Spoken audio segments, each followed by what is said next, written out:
पटेल तटकरेंसारखे कुंपणावरचे लोक हे केव्हाच थोरल्या पवारांना शरण गेले. त्या ऑडिओ क्लिप सुद्धा यांच्यापैकीच कोणाच्या तरी आहेत किंवा दोघांच्याही असतील असं बोलायला हरकत नाही. दादा केव्हाही शरद पवारांना काका मला वाचवून मिठी मारतील अशी यांना खात्री होती का?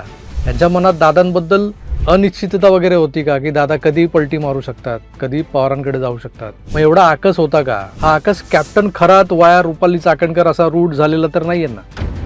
तटकरेंचं बोट दारात चिमटलं म्हणून त्यांच्या बोटावर पट्टी होती, हा योगायोगही असू शकतो. पण दादांच्या बंगल्याबाहेर अंगारे दुपारे करणीचे उतारे लिंबू मिरच्या हा काय प्रकार होता? दादांचा बारामती दौरा जो रस्त्यानं होणार होता तो प्रायव्हेट प्लेनकडे कसा वळला? काही कार्यकर्ते जीवाच्या आकांतानं दादांच्या अपघाताच्या आधीच्या 48 तासांचं सीसीटीव्ही फुटेज मागतायत, ते त्यांना का दिलं जात नाहीये?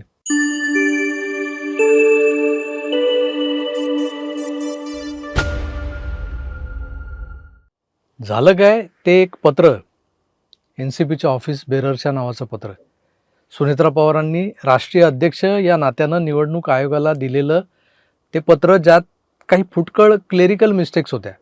सुनील तटकरे आणि प्रफुल्ल पटेल यांची नावं नव्हती त्यात.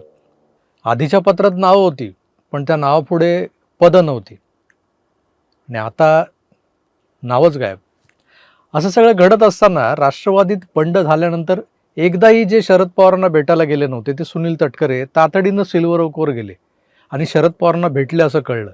पवारांची तब्येत हल्ली तशी वरचेवर बिघडत असते. त्यांच्या प्रकृतीची विचारपूस करायला तटकरे शरद पवारांच्या घरी गेले असं ते सांगतात. पण तटकरे ज्यावेळेस सिल्वर ओकवर पोचले तेव्हा त्यांच्या आधी दुसरे एक महत्त्वाचे नेते NCPचे प्रफुल्ल पटेल हे आधीच पवारांच्या पायांशी बसलेले होते. सुप्रिया सुळे होत्या. आता इथं या 3-4 लोकांमध्ये कुठलीच राजकीय चर्चा झाली नाही असं जे बोललं जातं ते फक्त पवारांची तब्येत पाहायला आले होते, खुशाली विचारली आणि तिथून निघून गेले. यावर गल्लीतल्या शेंबड्या पोराचा तरी विश्वास बसेल का? नाही ना.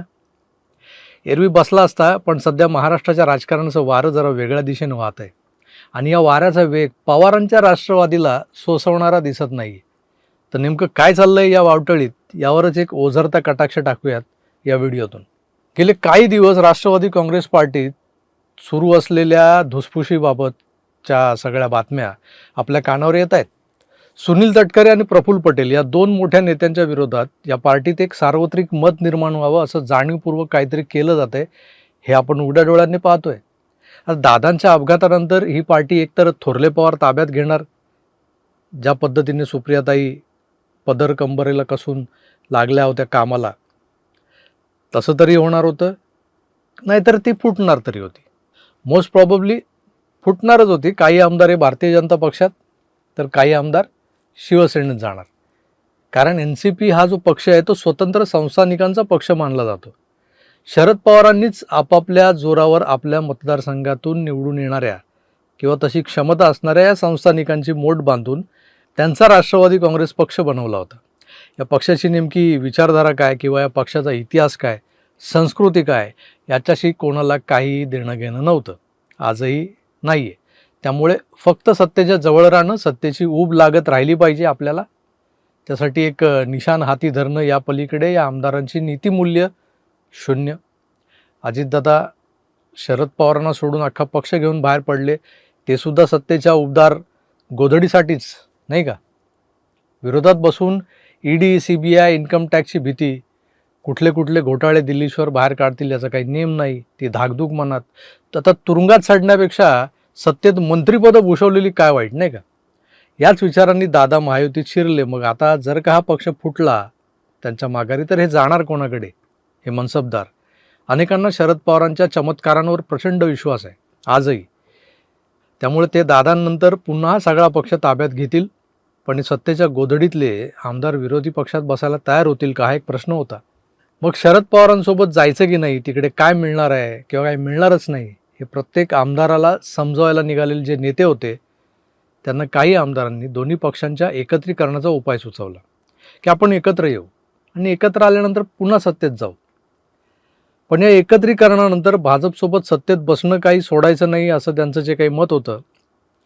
आता फडणवीसांच्या मेहरबानीनं थोरले पवार भाजपसोबत सत्तेत सहभागी होतील का, हा प्रश्न कोणीतरी उपस्थित केला आहे. तर तो प्रश्न खरं तर चुकीचा आहे, पण तो प्रश्न त्यावेळेस काही लोकांना पडला होता.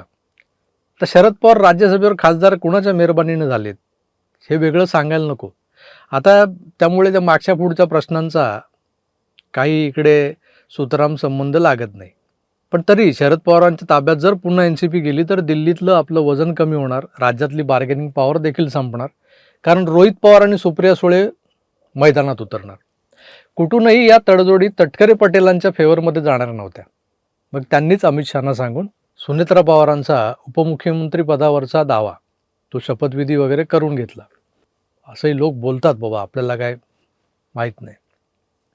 मग आता अचानक सुनेत्रा पवार, पार्थ पवार, जय पवार हे मायलेक या सगळ्या कर्त्या करवित्या पटेल आणि तटकरेंना नजरेसमोर धरू का पाहत नाहीत? एवढे का आहे त्यांना सलू लागलेत? यामागचं एक कारण सांगितलं जातं, काही ऑडिओ क्लिप्स. दादांच्या एका जवळच्या माजी खासदारानं सुनेत्रा पवार, पार्थ पवारांना त्या ऑडिओ क्लिप्स ऐकवलेल्या आहेत, ज्यात दादांबद्दल अतिशय खालच्या भाषेत हे संभाषण केलं गेलेलं आहे. काही ठिकाणी शिवीगाळी आहे असं समजतंय. तर दादांबद्दल कमालीचा आकस असलेले काही वरिष्ठ नेते जर दादांच्या बंडात अग्रभागी होते, दिल्लीशी कनेक्शन जोडून देण्यात ते आघाडीवर होते, तर मग ते दादांच्या परोक्ष, अपरोक्ष म्हणत नाही, नाही तर कमेंट्समध्ये त्याचा अर्थ येईल. अपरोक्ष म्हणजे तुम्ही चुकीचा शब्द वापरताय. परोक्ष त्यांच्याबद्दल एवढं घाणेरडं कसं काय बरं बोलू शकतात, हा प्रश्न उभा राहतो. या क्लिप ऐकल्यानंतरच सुनेत्रा वहिनी बदलल्या किंवा पार्थ रागावला असं काही नाही आहे. अंजली दमन यांच्या एका मुलाखतीत त्या स्पष्टच बोलल्यात की पार्थने पक्षाचा ताबा घेत पक्षाचं अर्थकारण हातात घेतलंय. दादांच्या जुन्या वसुल्याही पार्थ स्वतः करू लागलाय.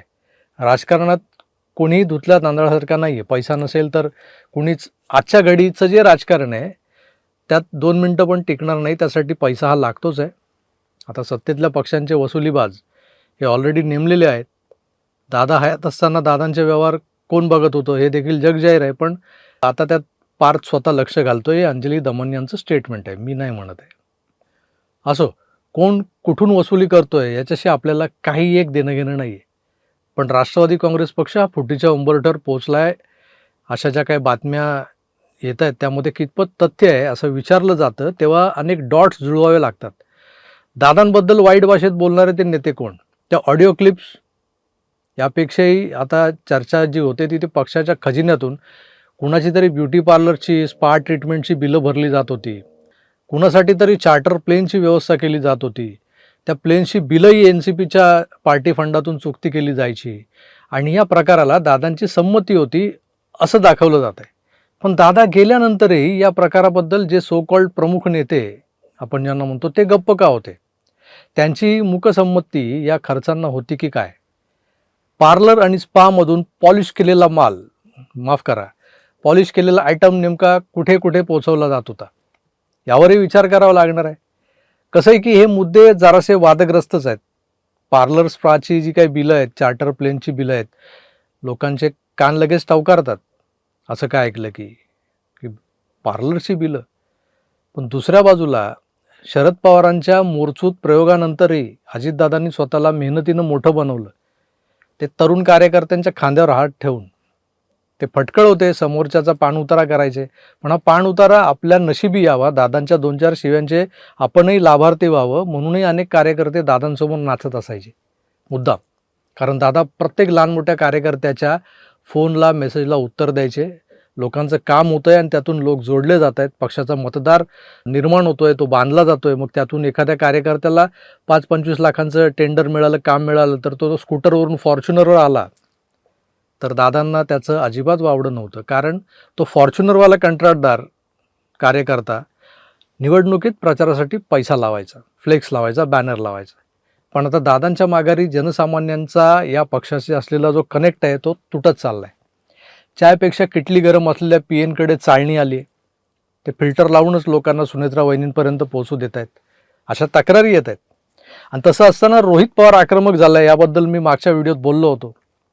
तो एक एक कार्यकर्ता जोडू पाहतोय. आता एक एक तरुणाला तो अंजारतोय, गोंजारतोय, हे सगळं सुरू आहे.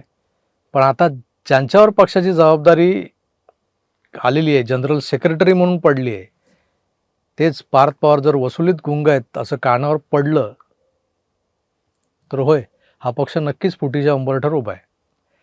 पटेल तटकरेंसारखे कुंपणावरचे लोक हे केव्हाच थोरल्या पवारांना शरण गेलेत. त्या ऑडिओ क्लिपसुद्धा यांच्यापैकीच कोणाच्या तरी आहेत किंवा दोघांच्याही असतील. असं बोलायला हरकत नाही. दादा केव्हाही शरद पवारांना काका मला वाचवून मिठी मारतील अशी यांना खात्री होती का या दोघांना? यांच्या मनात दादांबद्दल अनिश्चितता वगैरे होती का, की दादा कधीही पलटी मारू शकतात, कधी पवारांकडे जाऊ शकतात? मग एवढा आकस होता का? हा आकस कॅप्टन खरात वाया रुपाली चाकणकर असा रूट झालेला तर नाही आहे ना. सहज एक विचार मनात आला, असंही होऊ शकतं. तटकरेंचं बोट दारात चिमटलं म्हणून त्यांच्या बोटावर पट्टी होती. हा योगायोगही असू शकतो. पण दादांच्या बंगल्याबाहेर अंगारे दुपारे करणीचे उतारे लिंबू मिरच्या हा काय प्रकार होता? दादांचा बारामती दौरा जो रस्त्यानं होणार होता तो प्रायव्हेट प्लेनकडे कसा वळला? काही कार्यकर्ते जीवाच्या आकांतानं दादांच्या अपघाताच्या आधीच्या 48 तासांचं CCTV फुटेज मागतायत. ते त्यांना का दिलं जात नाहीये? मी 10 फेब्रुवारी रोजी भारत सरकारचं जे विमान वाहतूकालय जे विभाग आहे यांच्याकडे आदरणीय दादांचं ज्या दिवशी ही विमान दुर्घटना घडली त्या दिवसाचं पहाटे 6 ते सकाळी 9 या दरम्यानचं जे आदरणीय दादांचं CCTV फुटेज त्यांच्याकडे जे उपलब्ध असेल त्याची मागणी मी केली होती. जवळपास 10 दिवसांचा पाठपुरवठा केल्यानंतर काल त्यांनी मला ही माहिती उपलब्ध केली. पण धक्कादायक असं की खूप अपेक्षा होती, आशा होती की ही माहिती आम्हाला उपलब्ध केली जाईल, परंतु त्या माहितीची जी मी मागणी केली होती ती माहिती नाकारण्यात त्या ठिकाणी आली. पार्थ पवार या सगळ्या गोष्टीत लक्ष का घालत नाहीयेत? खरी गोम तर इथं आहे की दादांच्या अपघाताबद्दल अजूनही साशंक असलेलं मराठी मन, महाराष्ट्रातला सामान्य माणूस अधूनमधून कोणाच्या तरी तोंडून बोलतोय. पण सख्या बापाच्या अपघाताबद्दलचा तपास नेमका कसा झालाय हे पाहायला किंवा ते जे काही CCTV फुटेज मागणारे कार्यकर्ते आहेत त्या कार्यकर्त्यांच्या मागं उभं राहायला पार्थला वेळ नाहीये. अंजली दमानिया म्हणतात तसा तो बिझी आहे, कारण एक काम आहे त्याच्या मागे. तर दमानियांवर माझा अजिबात विश्वास नाहीये. पण त्या उघडपणे बोलतायत म्हणजे त्यांनी त्यांच्याकडे जी काही सिस्टीम आहे ना, AI थ्रू माहिती जनरेट करण्याची ती एक सॉफ्टवेअर आहे त्यांच्याकडे. तर ते सॉफ्टवेअर कुठलं तेही तुम्हाला सांगायला नको वेगळं मी, कुठून आलं आहे आणि ते कसं ऑपरेट होतं. तर त्यातून काय निघालं आहे की काय? आता राष्ट्रवादी काँग्रेस फुटली काय किंवा टायटॅनिकसारखी बुडली काय? त्यांना आपल्याला काहीच फरक पडत नाही. पण ऑडिओ क्लिप्समध्ये भरलेला दादांबद्दलचा द्वेष, त्यांचा संशयास्पद विमान अपघात आणि अनेकांनी ज्या पद्धतीनं या अपघाताच्या तपासाची मागणी केली होती, अगदी रोहित पवारांनी, त्या पद्धतीनं का हा तपास गेला नाहीये याची उत्तरं कोण देणार? महाराष्ट्राने एक उमदा नेता गमावला आहे, पण त्याचं कोणाला सोयरसूतक दिसत नाही. सगळं जे काही चाललंय ना ते सत्तेसाठी आणि सत्तेतून येणाऱ्या पैशांसाठीच चाललंय का असा प्रश्न पडतो आता. त्यामुळे राष्ट्रवादीत नेमकं विलन कोण आहे? प्रफुल्ल पटेल, तटकरे, दादांचे PA की पार्थ पवार? काहीच कळायला मार्ग नाही. बाकी म्हणाल तर आनंदी आनंदच आहे सगळा. तेव्हा तुमचं या आनंदी आनंदावर नेमकं काय मत आहे मला कमेंट्स करून जरूर कळवा. मी तुर्तास इथेच थांबतो. पुन्हा भेटूच, तोवर आपली काळजी घ्या आणि पाहत राहा आपलं आवडतं YouTube चॅनल आकार DG9. धन्यवाद. नमस्कार.